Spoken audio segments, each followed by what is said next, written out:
மதுரை புத்தக திருவிழா இன்னைக்கு தான் கடைசி நாள் அப்படின்னு சொன்னதுனால எல்லா வேலையும் முடிச்சுட்டு அவருக்காக வெயிட் பண்ணிட்டு பிள்ளைங்களுக்கெல்லாம் ஹோம்ஒர்க் முடிச்சுட்டு வெயிட் பண்ணி சீக்கிரம் போய் பார்த்துட்டு வந்தா ஆகா கடைசி மூடுற நேரத்தில் நம்ம போகிறோமேனு பார்த்தா இன்னும் ஒரு சில புக்ஸு கடை ஸ்டால்லாம் திறந்தா இருந்துச்சா அங்கே இங்கேன்னு அவசரமாக தேடி பார்த்து ஒவ்வொரு புக்காக பார்த்து பிள்ளைங்களோட புக்ஸ் மட்டும்தான் வாங்க முடிஞ்சு நம்மளோட பார்க்க கூட நேரம் இல்லையா அப்படின்னு சொல்லி இங்கிட்டு அங்கிட்டும் பார்த்தா மக்கள் கூட்டம் தூங்கா நகரம் தானே, அதனால் எப்பயுமே கூட்டமாக தான் இருந்துக்கிட்டே இருந்துச்சு.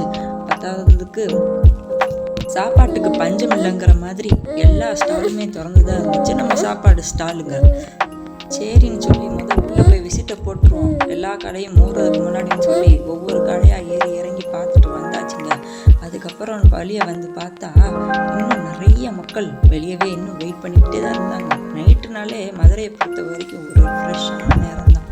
அதுக்கப்புறம் பிள்ளைங்க விளையாடுற இடம் அப்படின்னு சொல்லி போய் பார்த்தா அந்த பொருட்காட்சியில் எல்லாமே க்ளோஸாக இருந்தாலும் ஏன் தான் பொண்ணு மட்டும் ஒரு பையன் மட்டும் சுற்றுறானே நான் சுற்றுறோன்னு சொல்லி இடம் பிடிச்சி வெயிட் பண்ணி அதில் ஏறி கொஞ்ச நேரம் அதில் ரைடு போய்கிட்டு இருந்தாங்க கப்பலில். அதுக்கப்புறம் அவங்கள விளையாட வச்சுட்டு அதுக்கப்புறம் நம்ம ரிட்டர்ன் வரும்போது தான் சொன்னாங்க நாளைக்கு என் திருவிழா இருக்குதுன்னு சொல்லி. ஆகா இது தெரியாமல் போச்சுடா, நாளைக்கு ஒரு நாள் லாஸ்ட் மதுரை புக் ஃபேர் நடக்க போதுங்க.